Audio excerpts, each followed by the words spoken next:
তাসাউফের কিতাবে লেখা হয় যে বেশি বেশি করে আল্লাহর সহিতা করব, যে বেশি বেশি করে নামাজ করব, তার অহংকার দূর হয়ে যাবে। তার অহংকার কি হইব? আজকে আমরা নামাজ, আমরা কয়জনের নামাজ পড়ি কোন জানি? মসজিদ শুক্রবারে বুঝে জায়গা, এমনি দেখা যায় নামাজও নাই। হ্যাঁ, জানাজার নামাজ দেখা যায় আলিম উলামা গিয়া কি কয় মুর্দার কাছে যাইবার আগেই দেখা যায় অনেক বড় বড় লিডার হল লেখার হয়ে যায়, কারণ না বক্তৃতা দিবার লাগে। হ্যাঁ, এই ইটা যায় দেখা যায় নমাজ 5 ওয়াক্তের নমাজ নাই, ইয়ার নমাজ নাই, দেখা যায় জানাজার উপস্থিত। কিছু আছে আমার উস্তাদে কইতেন যে মুসল্লি হলো 7 প্রকার, 8 মুসল্লি, 7 মুসল্লি, ফুস মুসল্লি আর খাঁটি মুসল্লি। কয় জাত মুসল্লি? কয় জাত? 8 মুসল্লি, 7 মুসল্লি, ফুস মুসল্লি আর খাঁটি মুসল্লি। 8 মুসল্লি হইল যে কোনো নামাজ পড়ে না, শুক্রবারে যায়। শুক্রবারে গিয়া ইমাম সাহেবের কোন ত্রুটি আছে, মুয়াজ্জিনে কোন জায়গার মাঝে ভালো করে ফুটছে না, এখানে গিয়া করে। এরা কয় 8 মুসল্লি, খালি শুক্রবার। আরেকদল হইল 7 মুসল্লি, 7 মুসল্লিও খালি জানাজা নামাজ হাজির হয়। আর চাই কি দা অনেক সময় কয় হুজুর আমার 2টা কথা কইবার লাগে দিন, বুঝছনি? সেতে জানাজা নামাজ গেছে, ইটা নামাজ হইল। একটা হইল ফুস মুসল্লি, খালি 2 ঈদের দিন দেখবা নতুন কাপড় ফিরিয়া একবারে বাচ্চা কাচ্চা সবরে লইয়া একবারে যায় নামাজে আগের কাতার, জানি না জানি, এরা কয় ফুস মুসল্লি।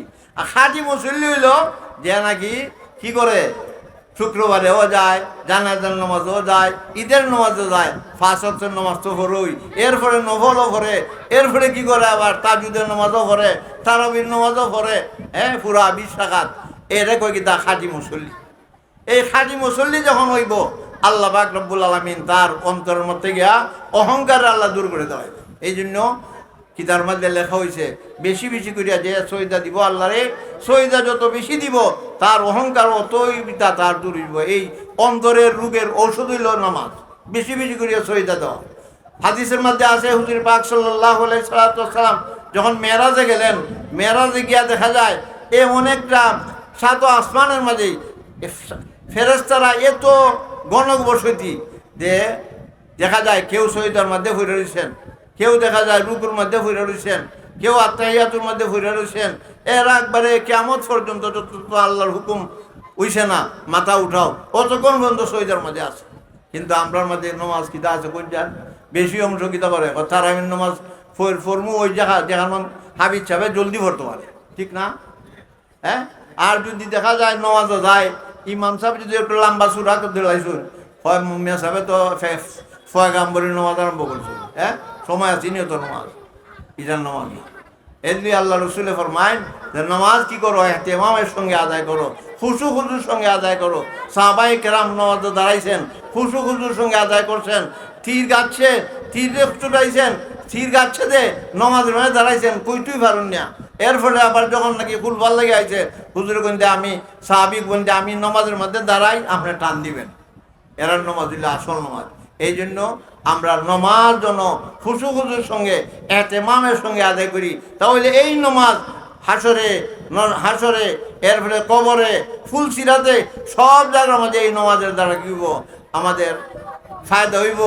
আর এই নমাজ ইহকাল পরকালের শান্তির সামান হইব। মৃত্যুর সময় এই কলমা মুখ দিয়া কলমা ইমানের সঙ্গে আমাদের মৃত্যু ঘটবো যদি আমরা কিন্তু নমাজ ইহতিমামের সঙ্গে আদায় করি। কিতাবে লেখা হয়েছে যে নাকি নামাজ বেশি বেশি করে পড়তে থাকবো তার অহংকারী বেমারটা দূর হয়ে যাবে। আর একটা আছে লোভ, লোভ আছে না? লোভ যেমনি যায় এমনি লোভ, যেমনি ভাই এমনি লোভ। এই লোভ এইটা আর একটা রূপ।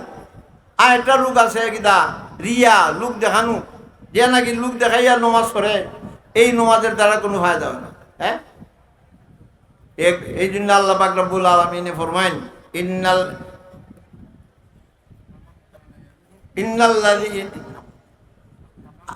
ফামান কানা ইয়ারজু লিকা রাব্বিহি ফালইয়ামাল আমালান সালিহা ওয়ালা ইউশরিক বিইবাদাতি রাব্বিহি আহাদা।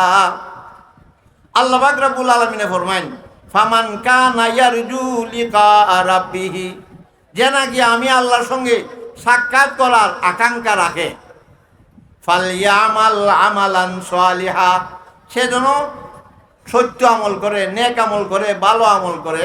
আর এই আমল ওয়ালা ইউশরিক বিইবাদাতি রাব্বিহি আহাদা, এই ইবাদতের মধ্যে যেন কেউরে শরিক না করে।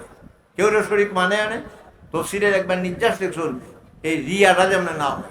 রিয়া লোক দেখানো কোনো আমল হইতো না।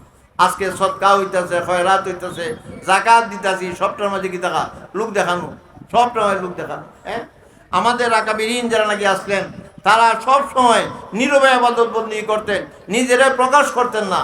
আমাদের সমস্ত উলামায়ে কেরামদের মুরব্বী যারা জানি, আমি একটা ঘটনা ইয়াদ হইছি, যেহেতু উলামায়ে কেরাম আছেন এই জন্য কইতেছি, যে হযরত কাসিম নানতুবি রহমতুল্লাহ আলাইহি সবাই চিনে, কিতাগন দেওবন্দের প্রতিষ্ঠাতা হযরত কাসিম নানতুবি রহমতুল্লাহ আলাইহি এক জায়গার মাঝে এক ইয়র সাথে এক এই যারা নাকি খুদা মানে নাস্তিকের সাথে একটা বহস হইত।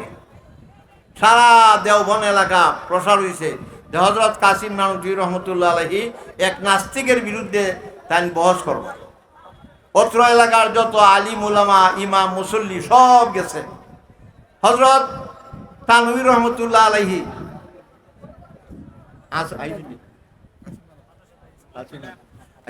কাসিম নানতুবি রহমতুল্লাহ আলাইহি কিতা করছেন, তাই সব জয় হয়েছে, অর্থাৎ বহসের মধ্যে তাই বিজয় লাভ করছে। হযরত কাসিম নানতুবি রহমতুল্লাহ আলাইহি চিন্তা করলাম, আমি যেহেতু বিজয় হয়েছি, এখন তো আসরের নামাজ হইব, তা আমি আসরের নামাজ ফিরে চুপচাপ যাইব গিয়া। কারণ বিজয় যখন হয়েছি, আমার মানুষ যারা আছে সকল তাদের লইয়া নারায় তকবীর বিভিন্ন ধরনের দেখছুন না করে, ফুল ফুল ফাল কত কিছু দেয়। এখন কাসিম নানতুবি রহমতুল্লাহি নমাজ ফিরে জলদি ফিরা রওনা যাই একা একা। আইতে আইতে আইতে এক জায়গার মধ্যে আইসুন মাগরিবের আজান হয়েছে। মাগরিবের আজান যখন হয়েছে, তখন যে নমাজ তো পড়ন লাগবো, একটা এলাকার মাঝে গরিব এলাকা, ইয়ার নমাজ পড়বার লেগেছে। এখন নমাজ পড়ার আজান হয়েছে, এখন মুসল্লিরা কইতেছে যে আমরা তো আইসুন না, ইমাম সাহেব আইসুন না, ইমাম সাহেব গেছুন গিয়ে বস, তে আপনি মুন্সি বেটা তুমি নমাজ পড়তে পারবেন না। কাসিম নানতুবি রহমতুল্লাহ আলাইহি তাই সব সময় একবারে কাপড় চোপড় নিম্নমানের কাপড় পরতেন, আর দেখতেও জানলে এত বেশি বড় আলিম তো বোঝা হইতো না। বহুত লম্বা ঘটনা যাক। তখন কইতেছে আপনি নমাজ পড়াইতে পারবেন। কাসিম নানতুবি রহমতুল্লাহ আলাইহি যেতে লাগছে আর তাই নমাজ পড়াইতেন। নমাজ পড়াইতে গিয়া সূরা সর্বপ্রথম ওই মাগরিবের নমাজ ফইরুলেছেন, ফইলে সূরায়ে নাস। কোন সূরা পড়ছুন? উলামায়ে কেরাম ইয়াদ রাখবা, সূরায়ে নাস পড়লেছেন। ফইরা এখন দ্বিতীয় রাকাত কিতাব পড়তা পড়লেছেন আবার সূরায়ে নাস। নাচ ফইরিয়া 3 রাকাত নমাজ শেষ। নমাজ শেষ হয়েছে পরে গ্রামের মানুষ তো এরা কইবা মুন্সি সাহেব তুমি যদি নমাজ না ওই পড়াতে পারো, গেলা খেল লাগিয়া বলে খেল লাগিয়া বলে এই যে 2 রাকাত তো সূরায়ে নাস পড়লায়, বলে হ্যাঁ নমাজ ধরন লাগতো না, আলিমুল আমার ইয়া আছে, মশলা আছে, হ্যাঁ কেরাহাত হয়েছে তো নমাজ ধরন লাগতো না, হয় না হইতো না, নমাজ আমরা ঠিক করে যাওয়া লাগতো। কইলা যখন কেমনে কি করা, যে ঠিক আছে আপনার ইমাম সাহেব না হওয়া পর্যন্ত আমরা যেতে পারতাম না। তাহলে ইমাম সাহেবের রুমের মাঝে নিয়ে এরা দল লাগাই বইতে রাখছে। কারে? কাসিম নানতুবি রহমতুল্লাহ আলাইহি। যখন ইমাম সাহেব কিছুক্ষণ পরে আইসেন, আইয়া কইছে ইমাম সাহেব আপনিও আইলা না, আমরা এক মুন্সি বেটার নামাজ পড়াইছিলাম, ই বেটা 2 রাকাতের মধ্যে সূরায়ে নাস পড়েছে। তাই ইমাম সাহেব কইলা সূরায়ে নাস 2 রাকাত পড়ে লেছে, আচ্ছা বেটা লাগাটা হয় আপনার ঘর বন্ধ করে দিয়েছে। দরজা খোলার পরে দেখা যায় কাসিম নানতুবি, এটা কাসিম নানতুবি রহমতুল্লাহ আলাইহি।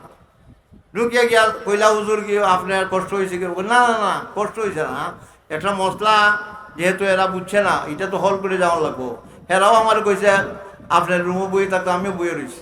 হেরাও এখন আইসে যখন আপনি হল করে দিই, তখন ইমাম সাহেব কইলা যে নমাজ যেটা হয়েছে নমাজ ধরার কোনো দরকার নাই, তবে তোমরা যে একটা ভুল করছো তাই নতে কাসিম নানতুবি রহমতুল্লাহ। দেখছেন কাসিম আমাদের বুজুর্গ হযরত কাসিম নানতুবি রহমতুল্লাহ আলাইহি তাই এই নিজেরা সব সময় কি করছেন, লুকাইয়ে রাখছেন। এমনও ঘটনা শোনা যায়, ছাত্ররা যখন নাকি দেওবন স্টেশনে যাইতো, থাইন গিয়ে বইয়ে থাকতা, বইলে পরে থাইন তো একজন ইয়র মতন কুইলির মতন ওই যে মুঠ বয়ে দেয়, তখন ছাত্রদের মাথা ছাত্ররা বেডিং উডিং লইয়া মাথাত লইয়া যাইতা তে কইতো বা তুমি তো বুড়া মানুষ, তুমি তো যাইতেছ, তে তুমি আমার ইয়ে দিতে পাই বলে আমি মাসা গেট শুনতে যাই, এর বেশি যেতে পারতাম না, আমার কাম আছে, তুমি গেট শুনতো তোমার যাই, বুঝছো নি? যে আমাদের বুজুর্গানে দিন এমনভাবে আছে সব সময় নিজেরে লুকাইয়া রাখছেন, সব সময় নিজেরে লুকাইয়া রাখছেন। এই জন্য এই যে রিয়া, এটা হইল একটা মানুষের অন্তরের রূপ। লোভ, এটা মানুষের অন্তর। অহংকার মানুষের অন্তরের রূপ। এই সমস্ত অন্তরের রূপ দূর করতে হইলে, যে লোভ দূর করতে হইলে যে বেশি বেশি করে রোজা রাখবো, রমজানের রোজা রাখে, এর ফলে যদি মাঝে মাঝে রোজা রাখে, নফল রোজাগুলা রাখে, হযরত থানভী রহমতুল্লাহ আলাইহি ফরমাইছেন যে বেশি বেশি করে রোজা রাখবো, তার যে একটা লোভ আছে, এই লোভের যে একটা রোগ আছে, লোভের রোগটা দূর হয়ে যাবে। কিছু মানুষ আছে দেখবা যে মানুষ সে সহ্য করতে পারে না, নিজেরা সবসময় মানুষ থেকে আলগা রাখে, আছে না? বলা হয়েছে যে তুমি কি করো, বেশি বেশি করে হজ করো। তুমি যখন উমরা করবাই, মানুষের সঙ্গে আল্লাহর ঘরে তওয়াফ করতে থাকবাই, তোমার মাঝে যে একটা অহংকার আছে, মানুষের চিৎকারি খাও, মানুষকে দূরে রাখো, তাহলে তুমি কি করো, বেশি বেশি করে উমরা করো, হজ করো। বখিলি একটা জিনিস আছে, বখিল, বখিলও আছে, বুঝিন না?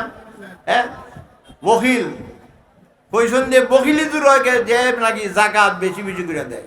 আজকে আমরা মধ্যে জাকাতের চিন্তা যদি করুন, যে জাকাত যদি দেয়ও, তাহলে দেখবার সারা বাইনে চুক মাইকিং করিয়া জাকাত দিব। কিতা জাকাত দিব?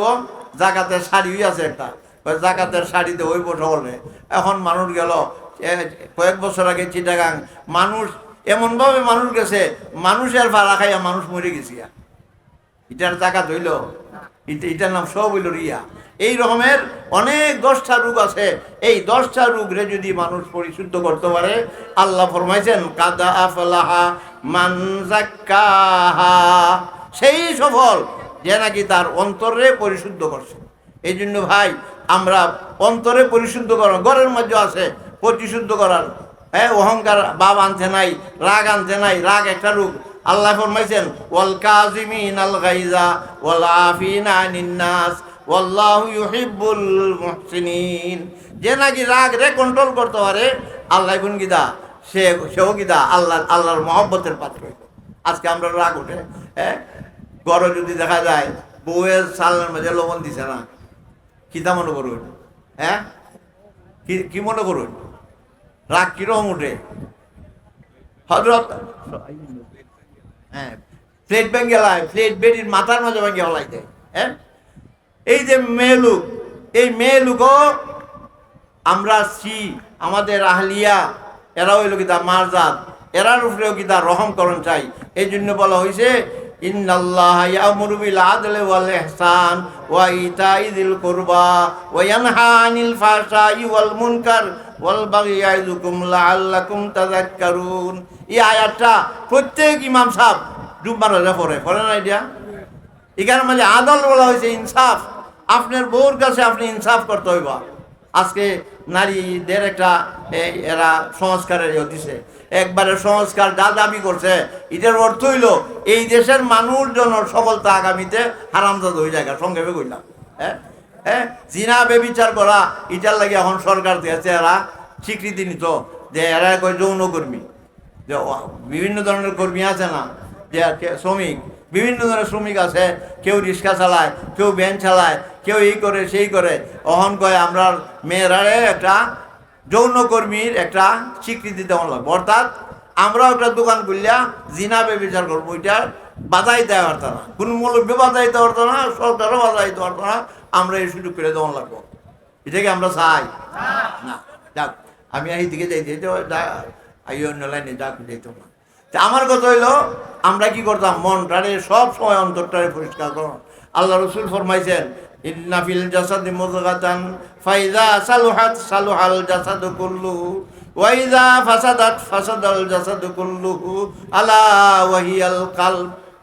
আল্লাহ রসুল ফরমাইন যে মানুষের শরীরের মধ্যে একটা গোশতের টুকরা আছে, এই গোশতের টুকরা যদি সুস্থ থাকে, সারা শরীর সুস্থ। আর এটা যদি দুর্বল হয়, এটা যদি অসুস্থ থাকে, সারা শরীরই অসুস্থ। এটার নাম হইল কলব, এটার নাম হইল কিতা অন্তর। এই জন্য আল্লাহ পাক রব্বুল আলামিন এই অন্তরের কথা বলতে গিয়া 8 বার কসম খাইয়া বলতেছেন কিতা কাদ আফলাহা মান যাক্কাহা। সবাই পড়েন, কাদ আফলাহা মান যাক্কাহা, কাদ আফলাহা মান যাক্কাহা, কাদ আফলাহা মান যাক্কাহা। তোমার অন্তরে পরিশুদ্ধ করো, পরিশুদ্ধ করলে পরে আপনি কি করলেন গিয়া আল্লাহর কাছে সফল কাম হইলেন। আল্লাহ পাক রব্বুল আলামিনের মায়ার বন্ধা হইলেন। যখন মায়ার বন্ধা হইলেন, আল্লাহ পাক রব্বুল আলামিন আপনি আমারে কিতা বেহেশতের এই নাজ ও নিয়ামত আল্লাহ পাক রব্বুল আলামিন দান করবেন। আর সব সময় মনের মধ্যে ওই বলা হইছে যে নিজের শিরিক থেকে বাঁচে। তখন রিয়া করা তো হইলে সর্বনিম্ন শিরিক, আর সবচেয়ে উপরে শিরিক হইল আল্লাহর সঙ্গে শরীক করা। ইন্নাশ শিরকা লাযুলমুন আযীম। আজকে আমরার মাঝে এই বেমার আছে, শিরিকের বেমার। শিরিক বিভিন্ন আমরা শিরিক করতেছি। কেউ একবারে জাতের সঙ্গে শরিক করি, কেউ আল্লাহর গুণের সঙ্গে শরিক করি, কেউ ইবাদতের মধ্যে শরিক করি, কেউ কি করি কৌলের মাঝে কথায় কথা শিরিক করি। কথায় কথা শিরিক কইতাম নি, এটা কইলাই, এটা আমরা রোগ একটা। মাদ্রাসাতে নেই এক ছাত্র দিছে, আপনি এক ছাত্র আনে দিছেন, বলে হুজুর আপনার কালকে আবার মাদ্রাসাত আমি ছাত্র লই যাইছি, আগে আল্লাহ বাদে আপনি। কি কথা কয়নি আমরা? কয়নি? কয়। ডাক্তারের কাছে লয়ে গেছে মারে, গিয়া কইতেছে ডাক্তার সাহেব আমার মা তো অসুস্থ, আগে আল্লাহ বাদে আপনি ডাক্তার সাহেব আমার ভালো করে দিই। এইগুলা শিরিক ফিল কৌল, কথায় কথা শিরিক। আর অথচ আল্লাহ ফিরমাইছেন লা তুশরিক বিল্লাহ, আল্লাহর সঙ্গে শরিক করো না। ইন্নাশ শিরকা লাযুলমুন আযীম। এই জন্য এই আল্লাহর গুণের সঙ্গে শরিক করা, ছেলে সন্তান দেনেওয়ালা আল্লাহ, বিপদ থেকে উদ্ধার করনেওয়ালা কেডা? আল্লাহ। আল্লাহর ৯৯টা গুণ আছে। সৃষ্টি করনেওয়ালা কেডা? আল্লাহ। এখন যদি কয় না সৃষ্টি করলে হইল যাওয়ান লাগে বাবার দরবারে, কয় না? হ্যাঁ, দেখবা এই সাদালালির কেন গিয়া বুঝতে, বাবা আমার ছেলে সন্তান হয় না, একটা ছেলে দেও। সাদালালি ছেলে দিন বাইশ বুঝতামি যারা গেছুন তারা কইতে পারবা। ঠিকানো গিয়া কাসিমরে কলিজা খাওয়ায়, কলিজা আছে যেমন কাটি দিয়ে কাসিমরে খাওয়ায়। কাসিমে খাই তারা কইতে, বাবা আমার একটা সন্তান হইতো, আমার একটা সন্তান হইতো। একবারে যেটা বেশি আশিক এটা কমর ফাইন গেলাম মেয়ে থাকে, বেটি কমর ফাইন গেলাম মেয়ে বই থাকে। এটা কি যা কয় কাসিমে ফ্যাটের মধ্যে গসা দিলে ফ্যাটও বাচ্চা হইল, নাউজুবিল্লাহ। এইগুলা শিরিক, এইগুলাই শিরিক। বিভিন্ন মাজারে গিয়ে মান্যত মানলো যে বৃষ্টি হয় না, আমরা এই কম করি। আগে আগে আমি দেখতাম এই যে আমাদের ফুকপার এটা কি আছিল মাজার, হায়দরসার মাজার, চৈত্র মাসে যখন মেঘ হয় না, এখানে গিয়া ফুরুত থাকি তারপরে পানি দিয়া এই হায়দরসার মাজারে দোয়ায় মেঘ হইবার লাগে। মেঘের মালিক কেডা? তুফানের মালিক কেডা? আল্লাহ। এই জন্য ইটার নাম হইল লা ইলাহা ইল্লাল্লাহ, লা নাখাফু ইল্লাল্লাহ। এই জিকির সব সময় স্মরণ রাখতে হইব। আল্লাহ ছাড়া কাউরে আমরা ভয় করি না। হযরত এই উজানির এক ফিসা বাসলা কারি ইব্রাহিম সাহেব রহমতুল্লাহি আলাইহি, কারি ইব্রাহিম সাহেব রহমতুল্লাহি আলাইহি তাই মজু বাসলা, তাই অনেক সময় জঙ্গলের মাঝে বইয়া জিকির পড়তাম।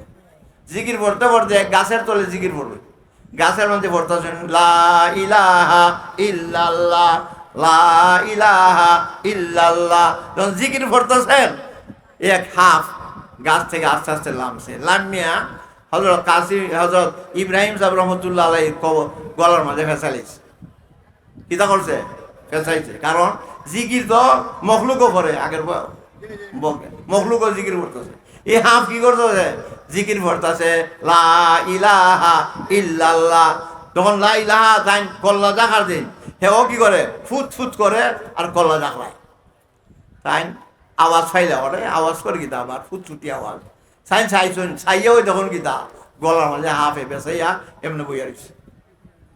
আচ্ছা আমরা বলি গীতা কইম, গীতা মনে করেন যদি এখানে মধ্যে একটা হাফ খালি হাফ কয় আমরা কেউ থাকবা।